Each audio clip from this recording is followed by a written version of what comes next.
Et donc vous allez voir que l'estimation, lorsqu'on est dans un cas de co-intégration,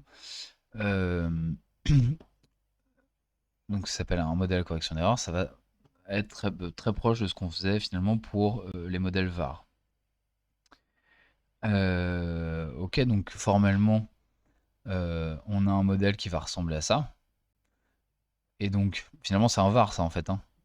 C'est-à-dire que là on a les variables expliquées, explicatives, on a le vecteur de nos variables, et à chaque fois on régresse une variable sur ses propres retards et sur le retard des autres. La seule différence avec le var ici, c'est le terme avec le gamma ici. Ça va être caractéristique du modèle à correction d'erreur. En fait, ça va permettre de prendre en compte la relation de long terme. Euh, voilà, d'ailleurs, voilà, c'est ça l'idée en fait. C'est que ici, on estime la relation de court terme qui est caractérisée par les deltas de chacune des variables et on incorpore la relation de long terme en incorporant ce terme en niveau ici. Ok. Tac, tac, tac. Voilà. Bon, tout ça, ça raconte ce que je viens de dire. Alors, pour estimer, donc, pour rappel, hein, dans un premier temps, on va vérifier que les séries sont bien non stationnaires. D'habitude, on regarde le fait qu'elles soient stationnaires.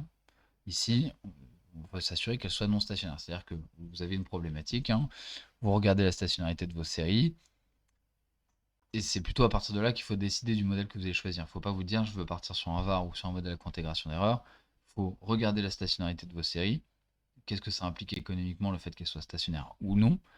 Et ensuite, vous décidez de stationnariser ou non en fonction de la logique économique, mais aussi en fonction de l'existence d'une relation de cointégration entre vos séries. On regarde si les séries sont non stationnaires, on estime la relation de long terme et on teste la cointégration, si les séries sont non stationnaires.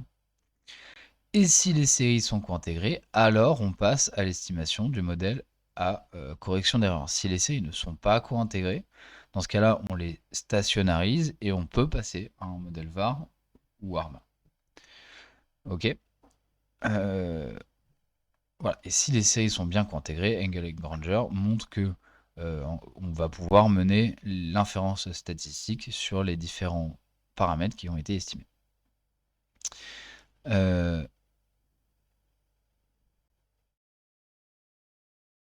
Voilà.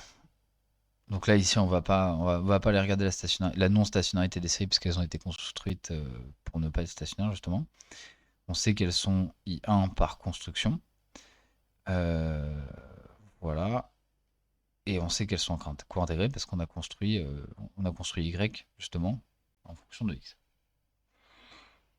Alors, pour avoir ici, on va dans un premier temps, pour mener l'estimation, sélectionner le nombre de retards à incorporer dans le modèle. Donc ça, c'est comme pour les modèles VAR, comme pour les modèles AR, etc.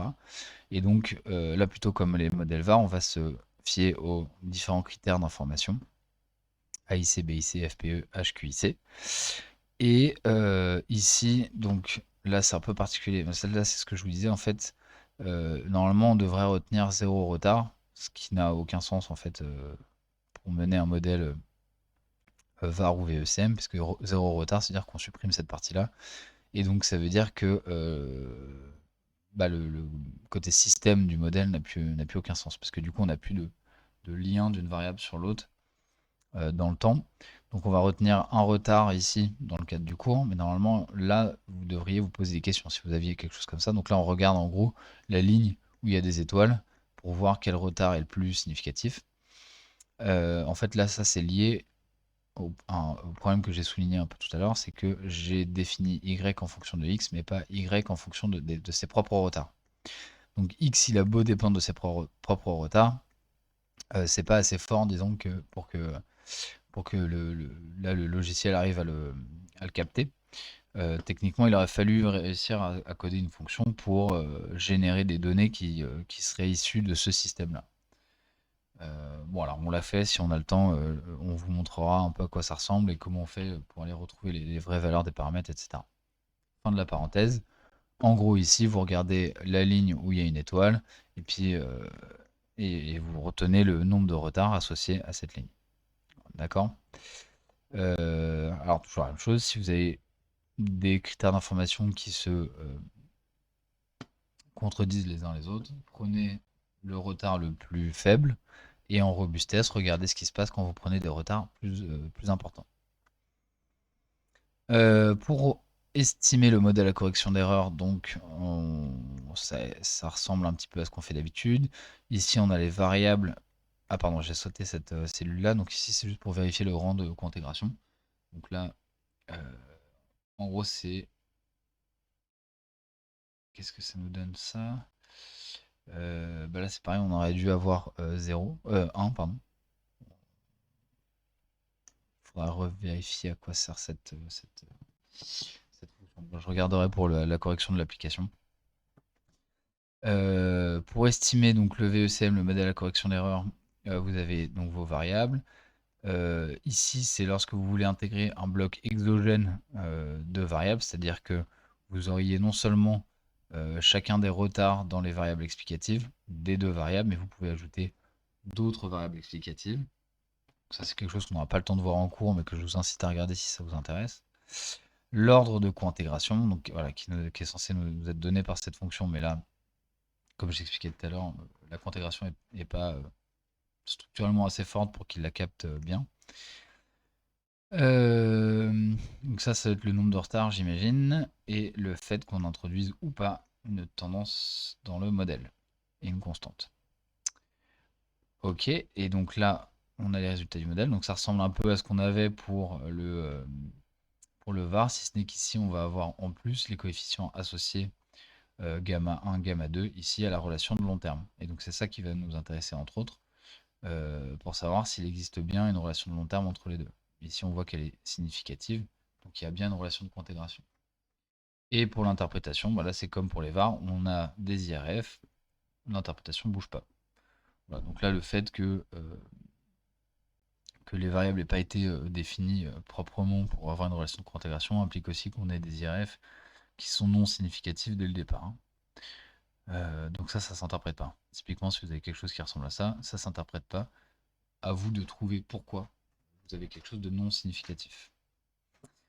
Ok, voilà. Donc on a fini pour aujourd'hui. Donc juste, je vais vous présenter rapidement l'application, mais je vous enverrai du coup la correction de cette application que la semaine prochaine.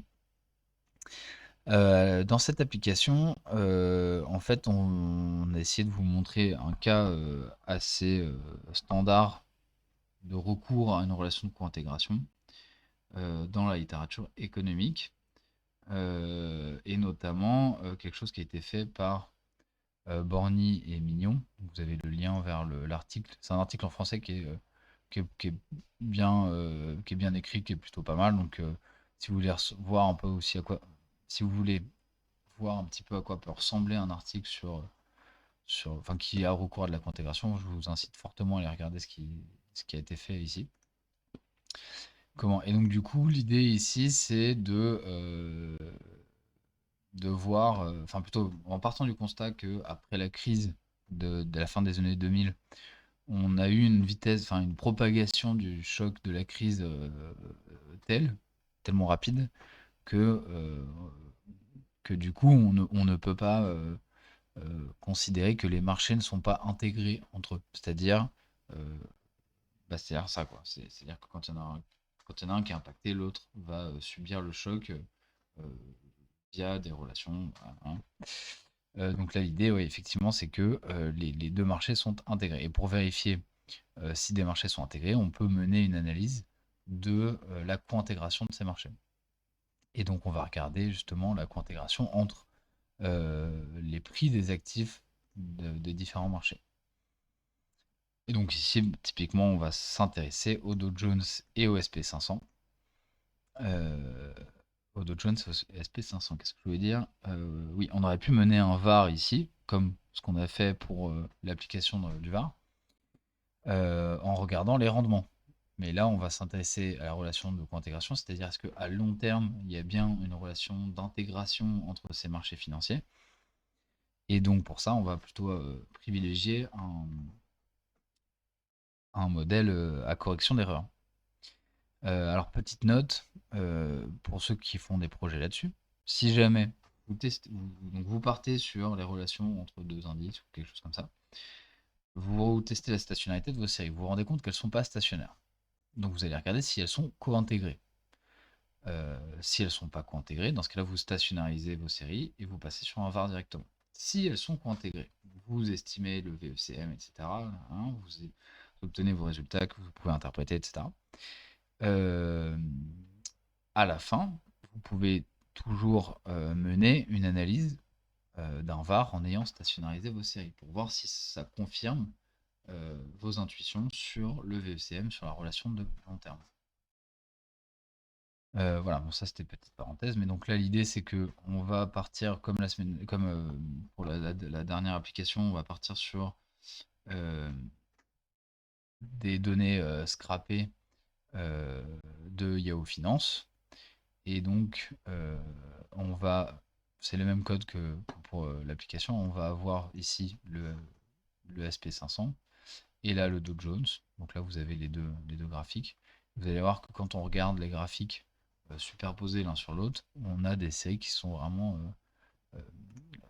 vraiment co-intégrées. C'est assez visible. Voilà, donc je vous laisse faire l'application et vous aurez la correction la semaine prochaine. Donc à très vite. De toute façon, on se voit demain pour le live et puis on va mettre en place rapidement là, pour la semaine prochaine des entretiens individualisés par groupe comme on avait fait avant les vacances. Donc je vous souhaite à tous un très bon week-end et je vous dis à très vite.